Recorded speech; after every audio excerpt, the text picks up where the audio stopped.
Hey, thanks for joining me. So, Marvel Comics would do these annuals. It's kind of a weird idea. I wonder where it kind of come from. Who thought of this? Like, once a year, we'll do a giant book, an annual special story, spread across multiple titles of whatever characters just because. However it came about, I don't know. I mean, I don't care. If it's good storytelling with characters I like and good artwork, you got my attention.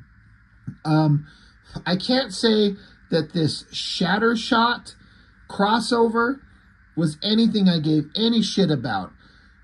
Outside of one thing is that I liked Shatterstar for some reason, but the art. Now, these are parts 3 and 4. I'm almost 100% certain I don't own parts 1 and 2. I think my older brother did. I've talked about before how when we were younger, my older brother and I, not my younger brother John, who has his own channel, but my older brother, we were collecting these books, and sometimes we collected the same thing, and sometimes he'd pick up stuff that I wouldn't. I don't think I was interested in this crossover, but the art. Joe Quesadas here, Greg Capullo here. I could not care less about Mojo or Longshot or Spiral or any of that nonsense. Those were stories that came and went, I think drawn by Arthur Adams, so I get why they were popular, at least artistically. I know that Longshot was a major character and popular. He burned bright, but then it seemed like he just kind of vanished. I don't know if the character, like Claremont, just didn't know what to do with him, wasn't interested in him, but he vanished, and I don't know what the fuck happened with him, but it seems like everybody was into Longshot. And then Liefeld come along and created X-Force and had a new version of a character from the Mojo-verse, Shatterstar, who I thought was relatively cool because mostly it was like he had a cool design, he was a badass fighter with knives, and we didn't know much about him. And I guess because it's called Shattershot, it's supposed to be kind of talking about the connection between Shatterstar and Longshot. I am not going to talk one little bit about any of the story in these because, one, I do not give a shit about Mojo and the Mojo world at all, and I don't have parts 1 and 2. I don't care. I'm here for the artwork. I thought about trying to do both of these in the same video, but these are huge-ass books. I mean, 64 pages each. We're going to start with part 3. We'll see how it goes, but Joe Quesadas, this is what I was here for. I remember the first times I'd seen Joe Quesadas' work, I kind of wasn't into it, but then for some reason it takes someone else pointing out how good Joe Quesadas is, or just any one person saying another artist is good for me to like, should I pay attention to that person? And I remember reading an interview where Jim Lee said, pay attention to Joe Quesadas. He's got a nice mix of like a Mike Mignola, heavy shadowed style, but dynamic and energetic, and he will go places, and boy, howdy did Joe Quesadas go places. He's one of the premier artists out there. Like him or hate him for what he did when he took control of Marvel. I actually liked everything he did for the most part, so I don't know what people's problem is with him. But as an artist, I thought he was fantastic, and once I started paying attention, and he's another one of those guys I talk often like Silvestri, for example, that go through varying styles throughout their career, and what they are now doesn't look anything like what they used to be. And in a way, the artwork here is like the culmination of my favorite era of Joe Quesadas. It's more angular, it's a little bit more, it's pushed into cartoony, but not extremely cartoony like he started doing when he did his own series Ash, which I actually really dislike artistically. He just changed too much. And now he's got much more of a grounded, realistic style, which looks great. But this was like the best version of him. And now that I'm also more versed in Mike Mignola, I knew very little about him in this era, except that I hated his work whenever I saw it. In like the Wolverine Jungle Adventure, I thought it sucked. And that issue of X-Force that Mignola drew, I thought it sucked. Now they're both like amazing because I understand how good Mignola is. And I can see the Mignola influence in Quesadas. So I remember, reading this back when I first got it. And then and now, I just think this is some of Joe Quesadas' best work. I mean, I'd have to dig out all his stuff and really decide what I feel like is the best thing he's ever done. But from an artistic perspective, this might be it for me. Writer Fabian Nicieza, penciler Joe Quesada. This is kind of fortuitous and not planned, but I just got done. Today's, as I record, this is Monday night. I spent Thursday, Friday, Saturday at my local comic convention, and on the last day, I saw inker Joe Rubinstein. I don't know if it's Rubinstein or Rubenstein, but he was there. Had a booth at the comic convention. I went and flipped through his portfolio of his own original artworks. Good Lord, is it good. And kind of knowing the work that he's done, I'm gaining a new appreciation for who he is.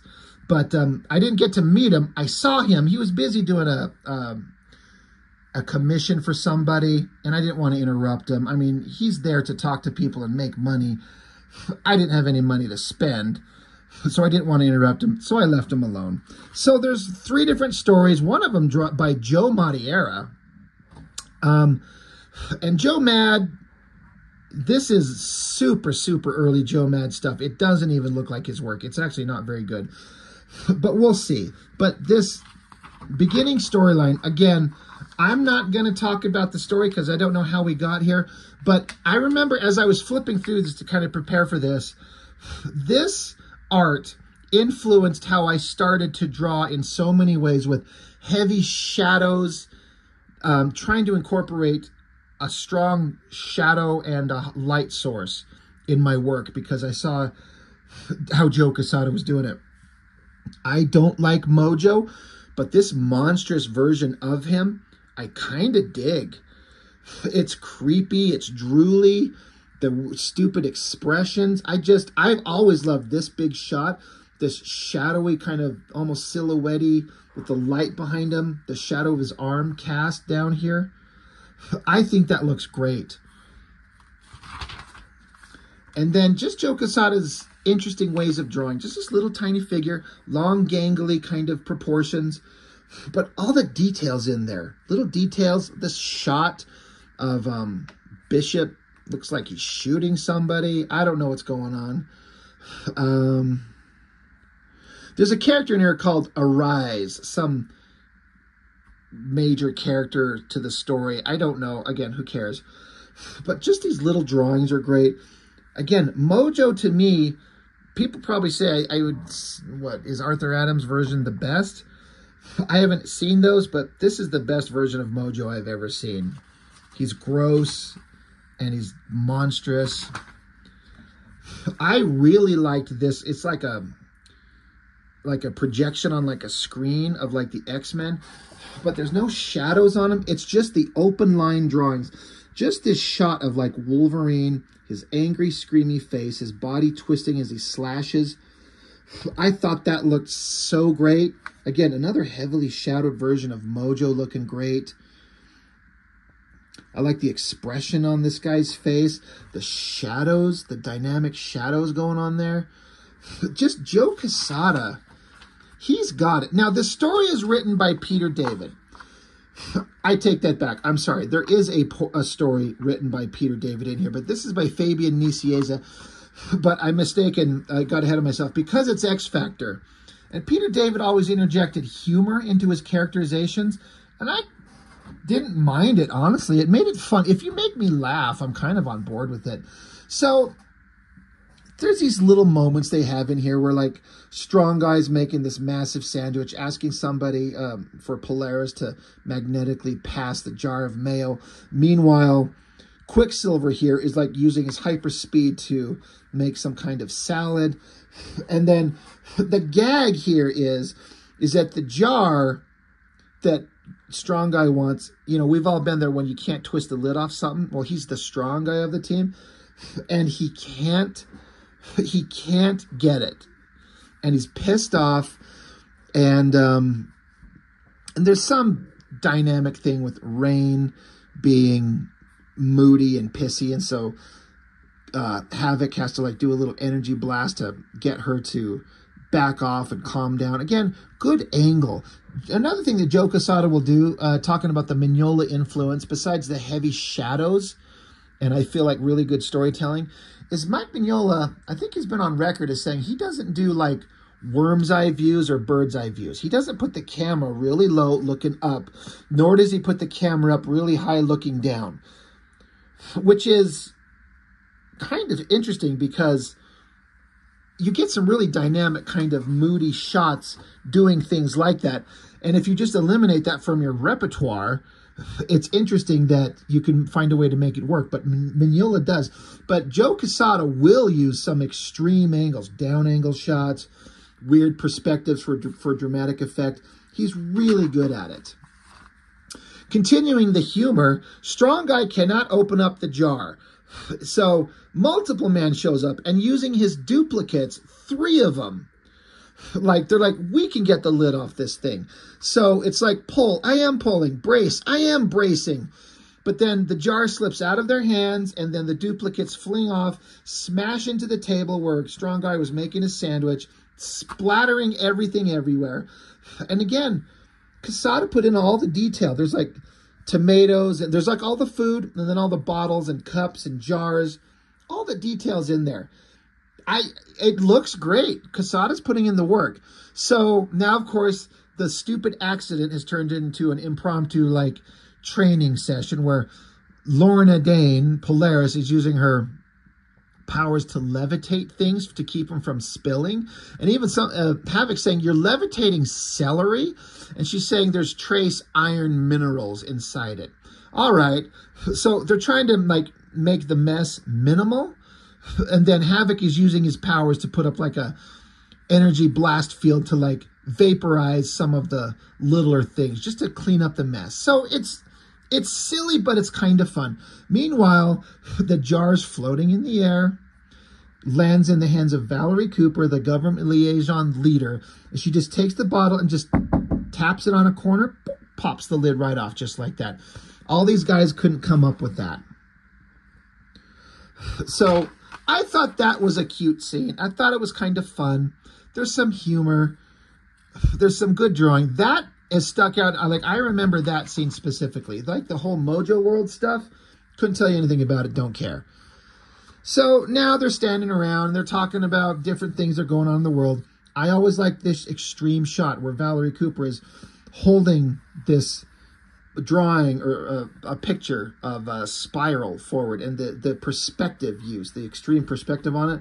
I really like it. I also always really like Joe Quesada's way of doing like skinny figures with long skinny legs, but yet still looking kind of muscular. It's a artistic kind of style that he had that I really like. And I tried to emulate it for so long. But again, we're getting to more of these extreme angles, these kind of tilted angles. This puts you into an era of like first George Bush and Bart Simpson and the technological details of the technology here, the close-up of the hand. It's almost like McFarlane-esque in his extreme close-ups of details, but still having clarity on the extreme close-ups. Sort of similar. This is this character, Arise. He's from Mojoverse or something. Don't know. Don't care. I always did like the way that Joe Quesada rendered metallic textures like these, and the colorist is helping with the lighting coming onto it, but these big black blocky shapes, it reminds me of how John Romita Jr. kind of renders the art on metal shapes like that. Looks really good. Some kind of Native American reservation. This guy's here, he's getting chopped up, not lethally, but with swords, but like ripping up his clothes, blade weapons, all pretty well done. And then it's Spiral. It's an interesting design. Again, I don't know much about the character outside of she's like the assassin warrior of Mojo from Stupid Mojo World, and she's got 6 arms. It's a pretty interesting design, and that, I think, is a great shot. Like, she looks awesome. Scary face, the big headdress that she wears, her hair flowing everywhere, multiple hands, swords. Like, I feel like she'd be hard to draw, and something about what Quesada does here just works. I always, again, love this heavily shadowed, screamy face and little cross-hatching lines on the flat planes coming off the black shapes. Again, I tried to emulate that. This extreme perspective of her hands coming forward with the swords on both sides of this guy's head. I love it. His use of space. You know, someone's in the foreground, middle ground, background. The heavy shadowing there. The way that, I guess she's like it says, tell him it's time to dance with death. Something about spiral dancing or something like that. Something to do with her character. I don't know. That's an interesting shot with her legs kind of out like this in like a ballerina dance, and then her 6 arms spread out. Creepy design. I always really liked this spaceship design. I don't know who designed it. Maybe Larry Stroman when he was drawing X Factor. But it's like this default vehicle that the X Factor team flies around in. And then this crazy perspective of inside the cockpit with all this technology around them. The coloring's kind of making it hard to see, but I still kind of dig it. Great shots, great angles on everything, backgrounds everywhere. Love this shot of this like flying car thing of theirs coming in. I like the tilted angle. It's a low angle shot looking up at him with the vertical thrusters going and then like the dust kicking up around it. I love vehicles in my comics and pop culture, science fiction, cars and ships and jets and spaceships and shit. I can't draw them for shit. I love that shot. It works so good. And then I love this one back here where the team's coming out to rescue people. And it's just kind of like hovering just a few feet off the ground. I mean, it looks like a car, but it's huge. It's just a neat design. I dig it. Spiral showing up, doing whatever the hell she does. Another great shot, another great angle on her. Again, another one of those shots of perspective with Spiral in the background and her arms coming forward and the sword into the foreground, like on that previous page. Another great use of his dramatic angles. A heavily shadowed face, looks kind of similar to that one before. But X Factor shows up to take on Spiral. And then here we are. Good team shot. Good God, does he make Strong Guy huge. Like, I think I saw him in some of the earliest appearances in Uncanny X-Men. The first ones I ever saw was when Silvestri drew him, and they made him look like an ugly chud of a monster guy. But I guess they decided to bring him on to be the muscle in this team. But holy shit, is he huge. Don't mind the shot of Havoc there, standing there with his energy powered up. It's a pretty good shot. It's just that Strong Guy's like really huge. I like a lot of these shots. Again, the heavy use of shadows, the lighting, the close-up on the eyes. I like his Quesadas' way of doing wisps of smoke. Got those gangly legs again, but I like it. Spiral gets Valerie Cooper on the ground, knocks her down, got the swords at her throat. I like this. This is another one of those great, like, perspective angles that Quesada does. This low angle camera on the ground looking up as Strong Guy rips out that tree. So we're looking at, like, we're close to the ground where the roots are as it's being ripped up. So we're seeing this low angle shot as he rips the tree out of the ground. So it gives the, you know, it helps sell the idea of the height of the tree, the mass of it, and then an off-kilter kind of vibe with this low angle. And if I remember correctly, bam, I love this double page spread. Spiral turns, and Strong Guy just smacks the shit out of her with that tree. And it's that same thing where, like, Spiral was in the background, her arms coming forward and the swords coming forward. Well, it's reversed. Now it's Strong Guy using this tree like a baseball bat, knocking her fucking out. There's a lot of movement and energy and, you know, perspective in that. I really like it. This is just peak Joe Quesada. It sucks that it's on a story I don't care anything about. Like, I was fine with this X Factor team. Not my favorite, but they were entertaining enough in this era. I was into them. But I like how she gets knocked and she comes sliding along. And then Rain, she's up here in the tree. Again, this perspective, this low angle looking straight up as she dives down, fights Spiral there. I love the anatomy and the arms. Quesada can draw it all. He can draw, like, if an artist can draw really good hands, you know that they can draw almost anything. And he's got amazing hands on all of these. Spiral, of course, from Mojo World, they've only got 3 fingers. Like, that's what Longshot had. 1 thumb and 3 fingers. Not Shatterstar. He had a full set of, like, normal human hands. Polaris coming down. Another crazy hard angle on Spiral there. I love that metal texture on her arm. I really dig it. I like the slashing that she does there. That shot of Polaris is looking good. The colorist is doing a pretty damn good job.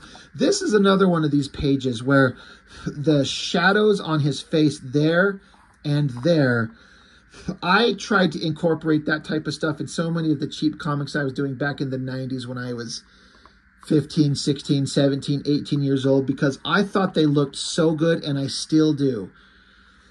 I think those look great, especially that shot. That is one with just the heavy shadows. I dig it.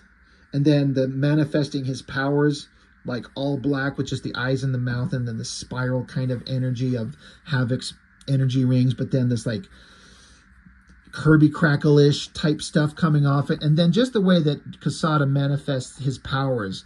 He's like, just cry Havoc. And he's got his hands doing this like dramatic like motion, just shooting the rings out, knocking Spiral down. She's down for the count. I just love the way that was portrayed. So well done. And then we get some kind of backstory on Longshot. Again, don't know anything about him. This is Joe Quesada doing those long, spindly legs, but it works. Talking about how Spiral got made into, I think, whoever she is. You know, how Mojo made her into this thing. I don't know. Don't know. I'm just here for this art. Another great shot on Spiral. Breaking free. Opening up a portal. Vanishing. Another great, like, heavily shadowed face shot. With the eyes and the nose. God, it makes me want to draw. But you have to know where to put shadows. You can't just, like, you got to put them in certain places in certain ways to make it look like a shadow on a human face. And those shadows change depending on where that light source is. And all those shapes of those shadows just become different. And you can't figure it out unless you just draw all the time. Practice. And so the story ends, whatever. Spiral got away. Don't know what's going on. So, again, don't care about the story.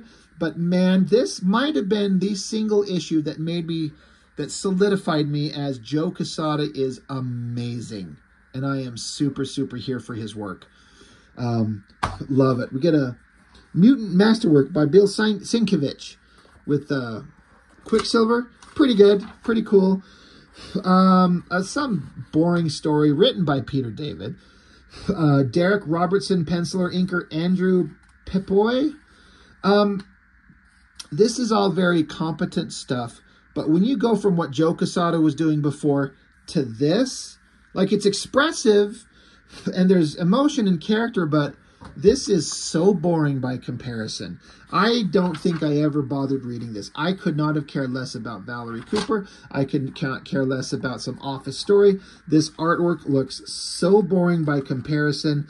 It makes me kind of a shitty comic fan if I'm just like, oh, it doesn't interest me. But you know what? I'm not going to waste my time reading something that looks boring with characters I don't care about. But not my favorite. Another Mutant Masterwork by Sienkiewicz with strong guys slamming a guy into the ground. But here we go. Cal and Guido, written by Peter David. I did read this for some reason. It's interesting to see super early Joe Mad artwork on pencils. And Andrew Pepoy, the same guy who did inks on the previous one, doing inks on this. You can kind of see some Joe Mad in the faces, the cartooniness. The basic story in this is that there's this poor kid who's getting bullied. And Strong Guy comes along because this kid's just getting his ass handed to him. And it sucks. And so he makes friends. This kid makes friends with Strong Guy and tells him his sob story about how he's getting bullied and he can't take it anymore. So Strong Guy doesn't like that. So he's like, how about I show up and I'll be a show of force to get them to leave you alone. So, all right. So little kid's there, the bullies show up, and then Strong Guy shows up and scares the piss out of the bullies. Great, problem solved, right? So Strong Guy takes off. Several weeks later, he comes back and just happens to be wandering by the school. And he's like, I wonder how that kid's doing. But now you see the little kid who was getting bullied is using the threat of Strong Guy being a friend to now be the bully and threatening everybody. He's like, hey, you all better make sure you pay up and give me your lunch money, or I'll have my buddy show up and bust you all up. And so Strong Guy, seeing this, gets him and yells at his dumbass and tells him, like, that's not what you're supposed to do. You're kind of a piece of shit. And so the kid learned a lesson. He's like, nobody appreciates men of vision. So it's fine. It's cute. There's a morality tale. It's fine. No big deal. We get a mutant masterwork by artist Steve Lealoa. Never heard of him. It's kind of fine. Not a big deal. So anyway, that's part 3 of the Shattershot. I'm not going to do part 4 right now because that'll probably take another 25 minutes, and I don't need to spread these out that far. But it's all about Quesadas' artwork for me. Great stuff. And I was such a fan of his work in this era, and he's moved on from it. It's not even close to the same. It's still good. Joe Quesada is, in my opinion, one of the premier artists out there working and not drawing comics like so many others of my favorite artists. But, in fact, I think he's gone digital. I think everything he does is digital now, or at least he does all the preliminaries and thumbnails and composition decisions digitally. Then he might print it out and pencil it and hand it off to an inker. I think he does that. But this era, loved him. So good. It's one of my favorites. So I guess that's all I've got for now. Thank you for watching. I really appreciate it. I'll see you next time.